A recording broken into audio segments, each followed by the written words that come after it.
Graça e paz aos irmãos e às irmãs aqui presentes. É mais uma sexta-feira, irmã Nadilza.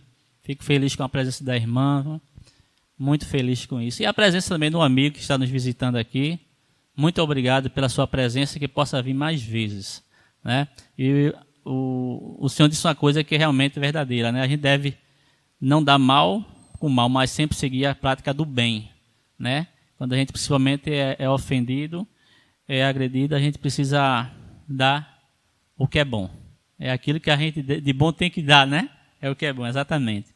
Meus irmãos, como eu sempre digo, é uma sexta-feira bastante cansativa, mas aqui estamos mais uma vez para adorar o Senhor, para louvar o Senhor, né? E aqui houve testemunho de livramento, houve pedidos também, né?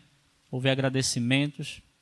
Isso aí é muito importante. Estamos recorrendo à pessoa certa, aquele que pode estar aqui para nos ouvir, para nos atender.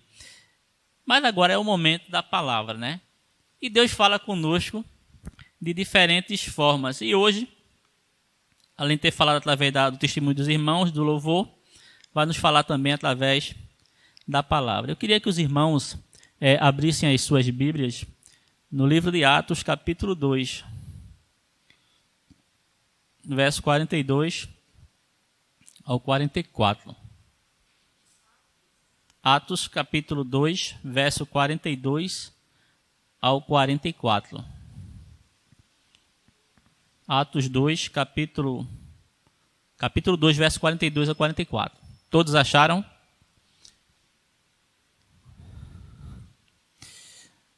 Então, quem já conhece esse texto, eu vou logo começar fazendo uma pergunta, né? Os irmãos aqui presentes e as irmãs, né? Que tem irmãos também. Vocês creem em milagre? Creem em milagre? Amém.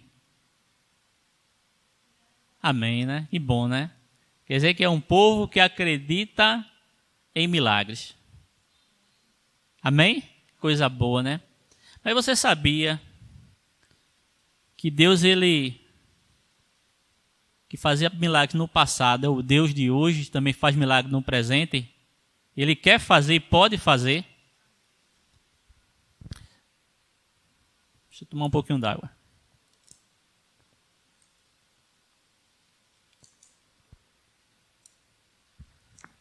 Esse texto, ele nos mostra, meus irmãos, e nós iremos lê-lo agora, que os milagres de Deus ainda são para hoje. Amém? E diz assim, veja o que se fala acerca da igreja do Senhor.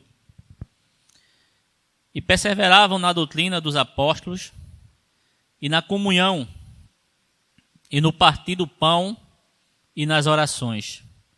E em toda a alma havia temor, e muitas maravilhas e sinais se faziam pelos apóstolos. E todos os que criam estavam juntos, e tinham tudo em comum. Vamos orar? Pai Santo, te agradeço pela palavra lida, Senhor Deus. Fala conosco através da tua palavra. Nos concede, ó Pai Santo, uma orientação, uma direção e nos exorta, Pai, através da tua palavra, a dependermos exclusivamente de ti. Continua conosco nesta hora, ó Pai, nos abençoando e nos guardando de todo mal. Estas coisas eu te peço e te agradeço. Em nome de Jesus. Amém. Amém. Então nós somos um povo, a Igreja de Cristo, um povo que acredita em milagres. Mas note, meus irmãos, que há algumas coisas, há alguns requisitos que precisamos atender para que o sobrenatural de Deus aconteça em nosso meio. Não basta apenas admitir que existe um Deus que está acima de todos nós. Não basta apenas admitir que esse Deus, ele realiza milagres e quer fazer maravilhas em nosso meio. O texto que nós acabamos de ler nos informa que esta comunidade, a Igreja do Senhor, era uma comunidade que estava voltada, que estava focada exclusivamente no Senhor. O texto é muito claro. E perseveravam na doutrina.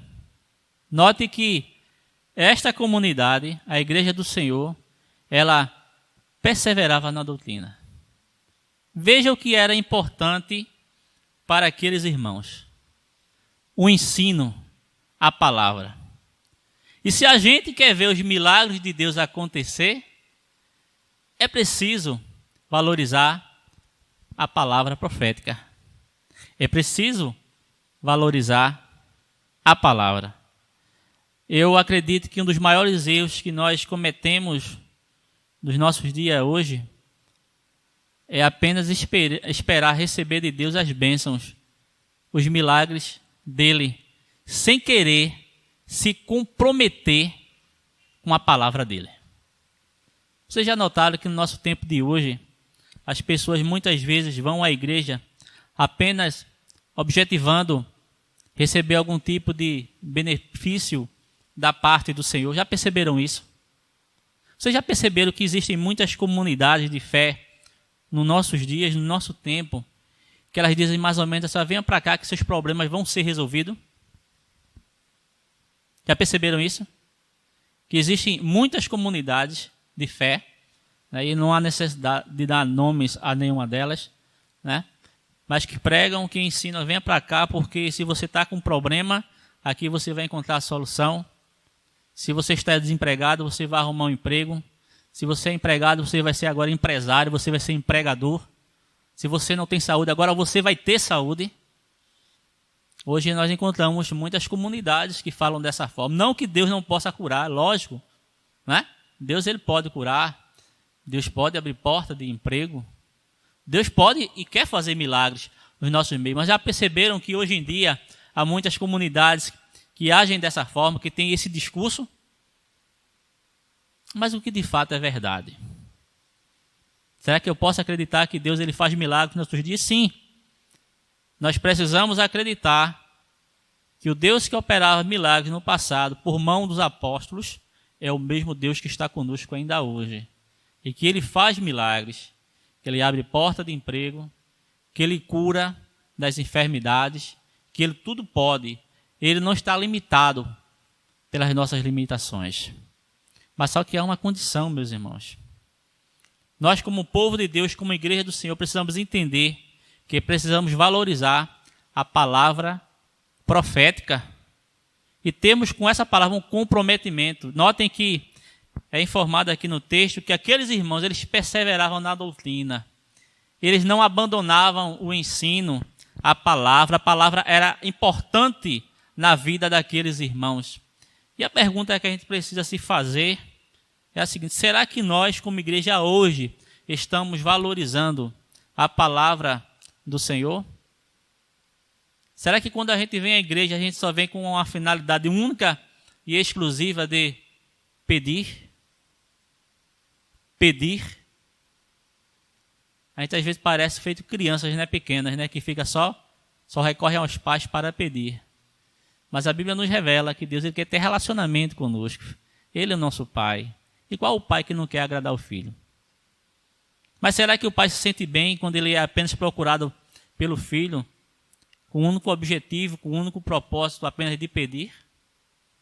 Eu acho que quem é pai aqui, quem é mãe sabe, né? Quando o filho é aquele filho que apenas procura para pedir, ou é aquele filho que realmente é um filho que tem um certo respeito, né? Que tem um certo comprometimento, que tem um relacionamento com seu pai. Eu acho que quem é pai e mãe percebe isso, né? Quando a pessoa só é buscada apenas com o sentido de atender uma necessidade específica. E Deus não é diferente, não. Deus, de fato, quer que a gente busque a Ele. Né? Inclusive, diz um texto do Antigo Testamento: buscar-me-eis e me achareis quando me buscardes de todo o coração. Mas só no sentido de buscar para pedir, não, gente. É de ter com Ele uma intimidade, de ter com Ele um relacionamento. Então, nesse texto, uma das coisas que era característica daquela igreja, da igreja primitiva, é que eles perseveravam na doutrina dos apóstolos e mais, na comunhão. A comunhão é complicado, né? perseveravam na comunhão. Eles tinham entre eles harmonia. Eles promoviam um relacionamento saudável, né? Não aquele relacionamento cheio de conflito, né? Cheio de atrito, né? Aquele relacionamento que se desgasta com o tempo por tantos problemas que existem. Já imaginou a gente estar sempre um com o outro, se alfinetando, machucando, ferindo? Será que isso é saudável para a igreja? Não. Não. Mas a Bíblia nos diz que aqueles irmãos da igreja primitiva, eles perseveravam na comunhão entre eles. Eles promoviam a paz uns com os outros. As pessoas eram solidárias uma com as outras. Estavam preocupadas umas com as outras. Jamais alguém iria dar para um outro irmão um balde cheio de lixo. Não é verdade? Jamais. Se a gente for ler o livro de Atos do Apóstolo, nos dito que aqueles irmãos, muitos deles que tinham posse, eles vendiam as suas propriedades e distribuíam aquele lucro entre as pessoas menos favorecidas da igreja. Então havia no coração daqueles irmãos um desejo muito grande de abençoar uns aos outros. Não era aquela coisa de querer tirar algum proveito do outro, de levar vantagem sobre o outro. Havia de fato uma disposição em querer abençoar a vida do outro. Então eles perseveravam na doutrina, na comunhão, no partir do pão e nas orações. Irmãos, não tem como se ter uma igreja saudável onde essas coisas não estão presentes.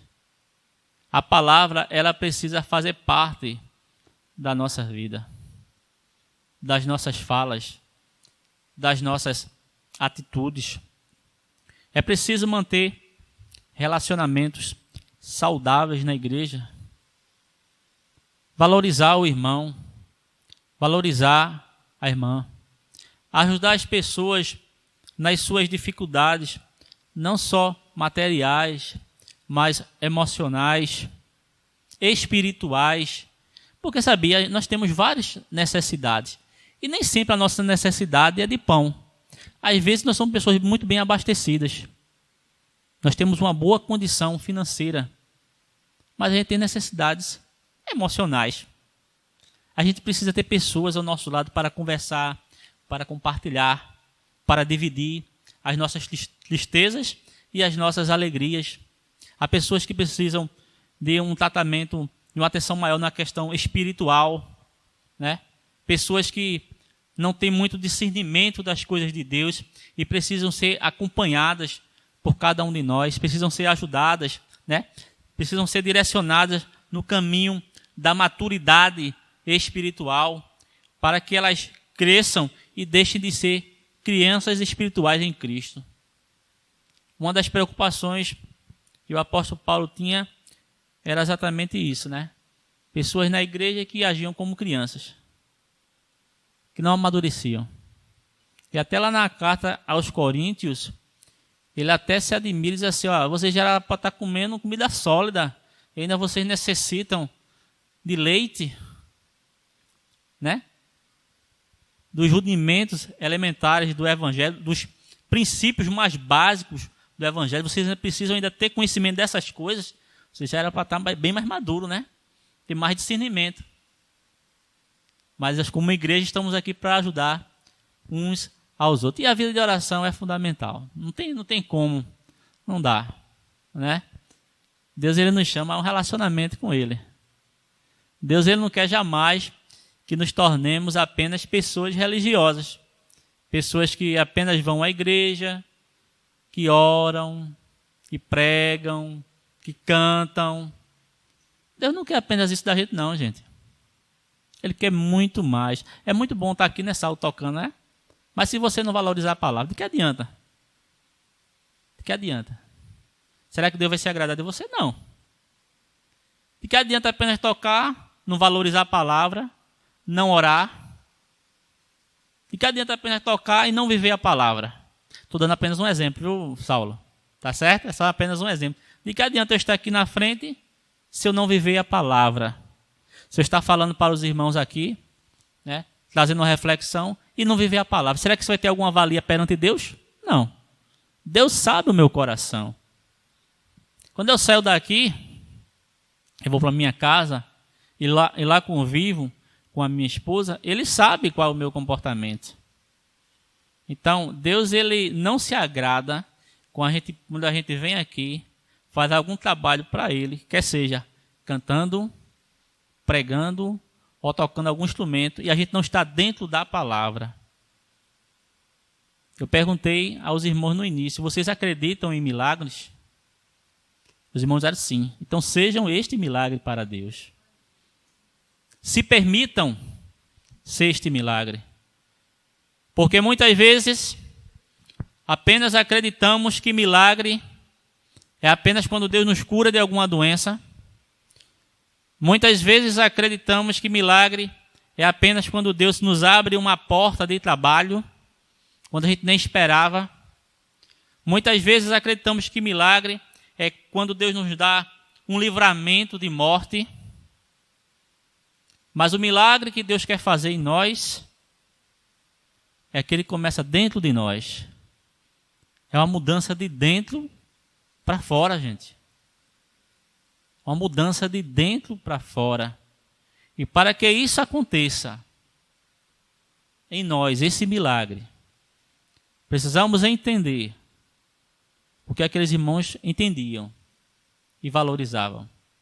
Perseverar na doutrina dos apóstolos, perseverar na comunhão e no partir do pão e nas orações. Quando a gente começar a aprender essas coisas, a gente vai entender que ser crente não é apenas vir à igreja, que ser crente não é apenas ministrar a palavra, que ser crente não é apenas tocar um instrumento, que ser crente não é apenas estar na igreja todos os dias, que vai muito mais além do que isso. Ser crente, ser cristão, é permitir que Deus faça um milagre na sua vida. Seja este milagre de Deus. Permita que o Espírito Santo de Deus, ele trabalhe dentro de você. Deus não quer apenas te mudar por fora. Ele quer te mudar por dentro. Você será um milagre de Deus. Tem até uma música da Voz da Verdade, né? Nunca houve noite que pudesse impedir o nascer do sol e a esperança, e não há problema que possa impedir as mãos de Jesus para me ajudar.